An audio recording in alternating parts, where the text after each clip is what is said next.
ಆತ್ಮೀಯ H16 news ಅರ್ಥಾತ್ ಥೇ ಸೀತಾರಾಮ್ ನ್ಯೂಸದ ವೀಕ್ಷಕರೇ, ನಾನು ನಿಮ್ಮವ ಎಂ ಆಯುಧ ಮಲ್ಲಪ್ಪ ಜೊತೆ ಅವರು. ತಾವು ಈಗ ಸುದ್ದಿಗಳ ಲೋಕಕ್ಕೆ ಎಂಟ್ರಿ ಹೊಡಿತಾ ಇದ್ದೀರಿ. ಈ ಸುದ್ದಿಗಳನ್ನು ಪ್ರತಿಯೊಂದು ನೋಡೋ ಜೊತೆಗೆ ನಿಮ್ಮ ಅಭಿಪ್ರಾಯಗಳನ್ನು ಹಚ್ತಾ ಇರ್ರಿ. ಯಾಕಂದರೆ ಈ ಸುದ್ದಿಗಳು ನಿಮಗಾಗಿ, ನಿಮ್ಮ ಬದುಕಿಗಾಗಿ, ನಿಮ್ಮ ವೈಚಾರಿಕೆಗಾಗಿ, ನಿಮ್ಮ ತಿಳುವಳಿಕೆಗಾಗಿಯೂ ನಿಮಗೂ ಗೊತ್ತು. ಜೊತೆಗೆ ನಮಗೂ ನಿಮ್ಮೊಂದಿಗೆ ಇದೊಂದು ಮಾತಾಡುವಂಥ ಜೊತೆಗೆ ಸುದ್ದಿಗಳನ್ನು ಬಿಡುವಂಥ ಕೆಲಸ. ಈ ಕೆಲಸದಲ್ಲಿ ನಾವು ನಿಮ್ಮೊಂದಿಗಿದ್ದೀವಿ ಅಂತ ಹೇಳ್ತಾ ನೋಡ್ತಾ ಇರಿ ಈ ಸುದ್ದಿಗಳನ್ನು. ಅವಾರ್ಡ್ ಆಗಿದೆ, ಈಗಲೇ ಅವಾರ್ಡ್ ಆಗಿದೆ. ಇನ್ನು ಅದನ್ನು ಇಂಪ್ಲಿಮೆಂಟ್ ಮಾಡೋದು. ಈಗ ಪರಿಸರ ಇಲಾಖೆ, ಅರಣ್ಯ ಇಲಾಖೆಗೆ ಪರ್ಮಿಷನ್ ಹೋಗಿದೆ. ಕೆಲವೊಂದು ಅವರು ಕ್ವಾರಿ ಕೇಳಿದಾರೆ, ಮತ್ತೊಂದು ಅದೆಲ್ಲ ನಡೀತಾ ಇದೆ. ಇವತ್ತಿಲ್ಲ ನಾಳೆ ಪರ್ಮಿಷನ್ ಕೊಡಲೇಬೇಕು, ಅಷ್ಟೇ ಇಲ್ಲ. ಎಲ್ಲದರಲ್ಲಿ ಕ್ಲಿಯರೆನ್ಸ್ ಆಗಿದೆ. ಹೀಗಾಗಿ ಕೇಂದ್ರ ಸರ್ಕಾರ ಎಲ್ಲವೂ ಕ್ಲಿಯರೆನ್ಸ್ ಮಾಡಿದೆ. ಇನ್ನು ಕೆಲವೊಂದು ಪ್ರೊಸೀಜರ್ ಇದ್ದಾವೆ. ಆದರೆ ಗೋವಾದ ಮುಖ್ಯಮಂತ್ರಿ ಸಾಮಂತ್ ಅವರು ಏನೊಂದು ಮೊನ್ನೆ ಹೇಳಿಕೆಯನ್ನು ಕೊಟ್ಟರು. ಅವರು ತಮ್ಮ ರಾಜ್ಯದ ಹಿತಾಸಕ್ತಿ ಬಗ್ಗೆ ಬೇಕಾದ ಹೇಳಿ ಅದು ವಿರೋಧ ಮಾಡ್ತೀವಿ, ಕೋರ್ಟಲ್ಲಿ ಫೈಟ್ ಮಾಡಿದರು, ಟ್ರಿಬ್ಯುನಲ್ದಲ್ಲಿ ಫೈಟ್ ಮಾಡಿದರು. ಹಾಕಿದೆ, ಅವ್ರು ಮಾಡ್ಕೊಳ್ಳಿ. ಅಲ್ಲಿ ಗೋವಾದ ಜನರ ಭಾವನೆಗೆ ಪೂರಕವಾಗಿ ಅವ್ರು ಮಾಡಿರ್ಬೋದು. ಆದರೆ ಎಲ್ಲ ಕಡೆ ಸೋಲಾಗಿದಲ್ಲ. ಈಗ award, tribunal award, Mahadayi tribunal award ಆಗಿಬಿಟ್ಟಿದೆ. ಈಗ ನಮ್ಮ ಪರವಾಗಿ ನಿರ್ಧಾರ ಆಗಿದೆ. ಹೀಗಾಗಿ ಈ ರೀತಿ ನಿರ್ಧಾರ ಆಗಿದೆ. ಮತ್ತೆ ಅದಕ್ಕೆ ಕೆಲಸಕ್ಕೆ ಅಡೆತಡೆ ಮಾಡುವಂಥದ್ದು ಮತ್ತೊಂದು ಗೋವಾದ ಮುಖ್ಯಮಂತ್ರಿ ಮಾಡಬಾರ್ದು. ಮತ್ತು ಅಲ್ಲಿ ಹೋಗಿ ಮನವಿ ಕೊಡ್ರಿ ನೀವು ಕೇಂದ್ರ ಸರ್ಕಾರಕ್ಕೆ ಹೋಗಿ. ಆದರೆ ಅಲ್ಲಿ ಕೇಂದ್ರದ ಸಚಿವರು ಇಲ್ಲ ನಾ ಪರ್ಮಿಷನ್ ಕೊಡುವುದಿಲ್ಲ ಅಂತ ಹೇಳ್ಯಾರ ಅವರು ಅನ್ನುವಂಥದ್ದು ಏನೋ ಪದ ಇದೆಯಲ್ಲ, ಹೇಳಿಕೆ, ಇದು ಸರಿಯಾದಲ್ಲ. ಕೇಂದ್ರ ಸರ್ಕಾರ ಯಾವಾಗಲೂ ಇಂಪಾರ್ಷಿಯಲಾಗಿ ನಡ್ಕೊತದೆ. ಎಲ್ಲ ರಾಜ್ಯಗಳ ಬಗ್ಗೆ ಇಂಪಾರ್ಷಿಯಲ್ ನಡ್ಕೊತದೆ. ಮಾದಾಯಿ ವಿಚಾರದಲ್ಲಿ ಸಹಿತ ಹಲವಾರು ಕ್ಲಿಯರೆನ್ಸ್ ಕೊಟ್ಟಿದ್ದ ಕೇಂದ್ರ ಸರ್ಕಾರ. ಹೀಗಾಗಿ ಇವತ್ತು ಸರಿಯಾದಂಥ ನಿರ್ಧಾರವನ್ನು ಟೈಮ್ಲಿ ಅವ್ರು ತೆಗೆದುಕೊಳ್ತಾರೆ. ಗೋವಾದ ಮುಖ್ಯಮಂತ್ರಿ ಯಾರೋ ಪರವಾಗಿ ಹೇಳಿದ್ದು ಸರಿಯಲ್ಲ. ಆ ರೀತಿ ಹೇಳಿಕೆ ಕೊಡಬಾರ್ದು ಮತ್ತು ಇನ್ವೆಸ್ಟಿಗೇಷನ್ ಮಾಡುವಂಥದ್ದು ಆಗಬಾರ್ದು ಅಂತ ಮಾಡಿ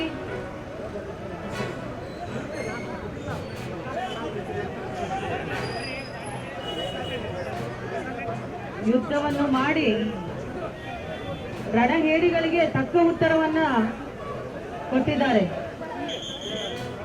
ಕಾರ್ಗಿಲ್ ವಿಜಯೋತ್ಸವದ ಸಂದರ್ಭದಲ್ಲೂ ಕಾರ್ಗಿಲ್ ಸ್ತೂಪಕ್ಕೆ ನಾನು ಯಾವಾಗೂ ಬಿಡ್ತಿದ್ದಿಲ್ಲ. ನಾನು ಮಹಾನಗರ ಪಾಲಿಕೆ ಸದಸ್ಯ ಆದಾಗಿನೂ ಅದಕ್ಕಿಂತ ಮುಂಚೆನೂ ನಾನು ದೂರದಿಂದ ಬಂದು ನಿಂತ್ಕೊಂಡು ನಾನು ನಮನವನ್ನು ಸಲ್ಲಿಸಿ ಹೋಗ್ತಿದ್ದೆ. ಆದ್ರೆ ಇವತ್ತು ನನ್ನ ಸೌಭಾಗ್ಯ, ಇವತ್ತು ನನಗೆ ರೀತನ್ನು ಅರ್ಪಿಸುವಂತ ಒಂದು ಅವಕಾಶವನ್ನು ಕಲ್ಪಿಸಿದಂತ ಒಂದು ದೇವಾಧ್ಯಕ್ಷರಾದ ಶ್ರೀ ಬಸವಪ್ರಭು ಹೊಸ್ಕೇರಿ ಅವರಿಂದ ಒಂದೆರಡು ನುಡಿಗಳನ್ನು ಕೇಳಿ.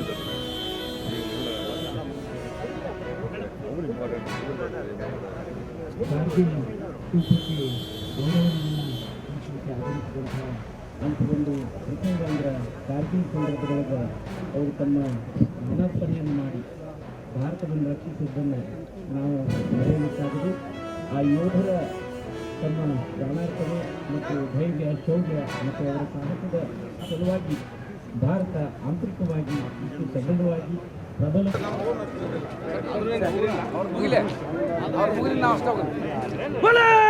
भारत माता की जय, बोला भारत माता की जय.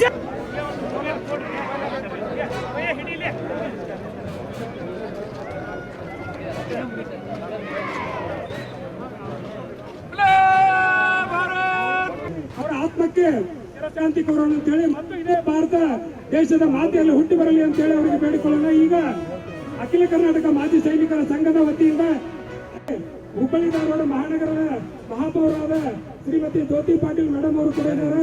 ಅವ್ರ ಜೊತೆಗೆ ಒಂದು ರೀತಿಯ ಅರ್ಪಣೆ ಜ್ಯೋತಿ ಪಾಟೀಲ್ ಅವರು ಬರ್ತಾರೆ.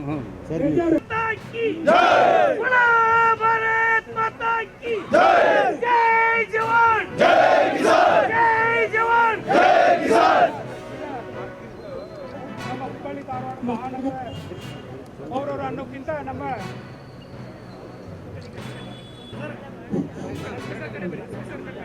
ಮಹಾಪೌರರು ಹಾಗೂ ವೀರ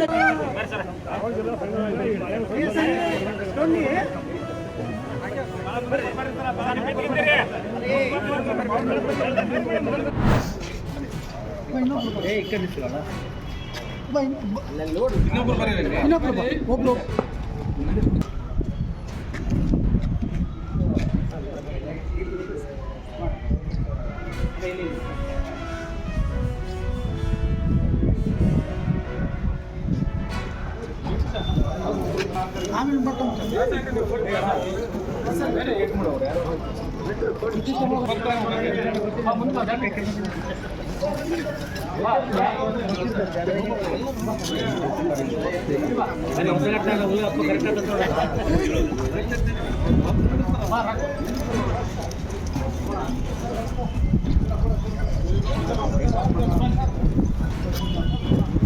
ಎಲ್ಲರೂ ಪಾಲನೆ ನಿಂತ್ಕೊಳ್ರಿ, ಮತ್ತೆ ಪಾಲನೆ ನಿಂತ್ಕೊಳ್ರಿ.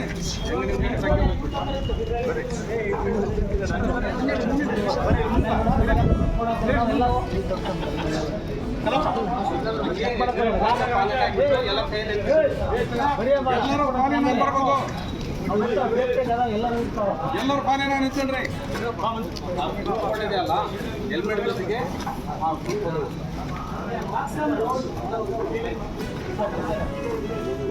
ಎಲ್ಲರೂ ಪಾಲಿನ ಮನೆ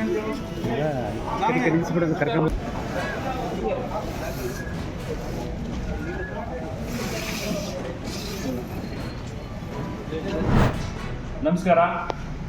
ನಮ್ಮ ಕೃಷಿ ಉತ್ಪನ್ನ ಮಾರುಕಟ್ಟೆ ಸಮಿತಿ ಅಧ್ಯಕ್ಷರಾದ ಎನ್ ಹಬೀಬ್ ರೆಹಮಾನ್ ತಮ್ಮಲ್ಲಿ ಮನವಿ ಮಾಡೋದೇನೆಂದರೆ, ನಮ್ಮ ಭಾಗದ ಎಲ್ಲ ರೈತ ಬಾಂಧವರು ಈಗಾಗಲೇ ತಾವು ತಮ್ಮ ಗದ್ದೆ ಹೆಚ್ಚುವ ಒಂದು ಕೆಲಸದಲ್ಲಿ ನಿಮಿತ್ತರಾಗಿ ಬಹಳ ಸಂತೋಷ. ಆದರೆ ತಾವು ಗದ್ದೆಯನ್ನು ಹದ್ದು ಮಾಡುವ ಸಂದರ್ಭದಲ್ಲಿ ಟ್ರ್ಯಾಕ್ಟರ್ಗಳಿಗೆ ಏನು ಗೇಜ್ ವೀಲ್ಗಳನ್ನು ಹಾಕಿ ರಸ್ತೆಗಳ ಮೇಲೆ ಇದನ್ನು ಮಾಡ್ತಾ ಇದ್ದಾರೆ, ಸಂಚಾರ ಮಾಡ್ತಾ ಇದ್ದಾರೆ. ದಯವಿಟ್ಟು ಆದರೂ ಬಿಡಬೇಕು. ಮತ್ತು ಕಂಪ್ಲಿ ವಿಧಾನಸಭಾ ಕ್ಷೇತ್ರದ ಜನಪ್ರಿಯ ಶಾಸಕರು ಜೆ.ಎನ್. ಗಣೇಶ್ ಅವರು ರಸ್ತೆಗಳಿಗಾಗಿ ಅನುದಾನ ತಂದು ರಸ್ತೆಗಳನ್ನು ಅಭಿವೃದ್ಧಿ ಮಾಡಿದ್ದಾರೆ. ಆದ್ದರಿಂದ ಆ ರಸ್ತೆಗಳು ಹಾಳಾಗಬಾರ್ದು. ನಮ್ಮ ಊರು ನಮ್ಮ ರಸ್ತೆ ಇದೇ ರೀತಿ ಉಳಿಬೇಕಂದ್ರೆ ತಾವು ದಯವಿಟ್ಟು ವಾಲಂಟಿಯರಾಗಿ ಸ್ವಯಂ ಪ್ರೇರಿತನಾಗಿ ಈ ಒಂದು ಗೇಜ್ ವೀಲ್ಗಳನ್ನು ತೆಗೆದು ಹದ್ದುಬಸ್ತು ಮಾಡಬೇಕು. ಮತ್ತು ಅದರಲ್ಲಿ ಬರ್ತಕ್ಕಂಥ ಆರ್ಲ್ ಏನಿತ್ತಲ್ಲ, ಆರ್ಲಿಂದ ಮಣ್ಣಿಂದ ಜಿಗಿಟ್ ಮಣ್ಣು ಇರ್ತದೆ, ಎರೆ ಮಣ್ಣು ಇರುತ್ತೆ. ಆ ರಸ್ತೆ ಮೇಲೆ ಹಂಗೆ ಬಿದ್ದು ನಮ್ಮ ಸೈಕಲ್ ಮೋಟ್ರ್ ನಮ್ಮ ಮಕ್ಕಳೇ ಮತ್ತು ರೈತರ ಮಕ್ಕಳೇ ದಾರಿಯಲ್ಲಿ ತಿರುಗಾಡತಕ್ಕಂಥ ಸಂದರ್ಭದಲ್ಲಿ ಅಪಘಾತ ಆಗೋ ಸಂದರ್ಭಗಳು ಇರ್ತವೆ. ಸಂಚಾರಿ ನಿಯಮಗಳು ತಾವೆಲ್ಲರೂ ಪಾಲಿಸಬೇಕು. ಮತ್ತು ಸಮೃದ್ಧಿಯಿಂದ ನಮ್ಮ ಕ್ಷೇತ್ರ ಮತ್ತು ನಮ್ಮ ರೈತರು ಸಮೃದ್ಧಿಯಿಂದ ಇರಬೇಕು. ಮತ್ತು ಈ ಒಂದು ತಾವು ಇದನ್ನು ಮಾಡದಂಗೆ ಇದೇ ರೀತಿ ಮುಂದುವರಿಸಿದ್ರೆ ನಮ್ಮ ಊರು ಉಳಿಯಲ್ಲ, ನಮ್ಮ ರಸ್ತೆಗಳು ಉಳಿಯಲ್ಲ. ಆದ್ದರಿಂದ ದಯವಿಟ್ಟು ಹೊಸ ರಸ್ತೆಗಳಾಗಿರೋ ಕ್ಷೇತ್ರದಲ್ಲಿ ತಾವು ದಯವಿಟ್ಟು ಇದ್ರ ಕಡೆ ಗಮನ ಹರಿಸ್ಬೇಕು. ನಮಸ್ಕಾರ. ಆತ್ಮೀಯರೇ, ಎಲ್ಲ ಸುದ್ದಿಗಳನ್ನು ನೋಡಿದ್ರಲ್ಲ, ಏನು ಅನಿಸ್ತು ನಿಮಗೆ?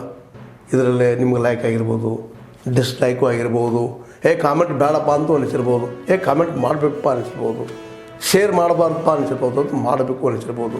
ಏನಾದರೂ ಆಗಲಿ ಶೇರ್ ಮಾಡ್ತಾಯಿರಿ, ಈ ನ್ಯೂಸ್ಗಳನ್ನ ಹಂಚ್ತಾ ಇರಿ, ಜೊತೆಗೆ ಇದಕ್ಕೆ ಸಬ್ಸ್ಕ್ರೈಬ್ ಆಗ್ತಾಯಿರಿ ಅಂತ ಹೇಳ್ತಾ H16 ನ್ಯೂಸ್ ಅರ್ಥಾತ್ ಹೇ ಸೀತಾರಾಮ್, ಇದು ಸತ್ಯದ ಕೈಗೆ ನಡಿ. ವಂದನೆಗಳು.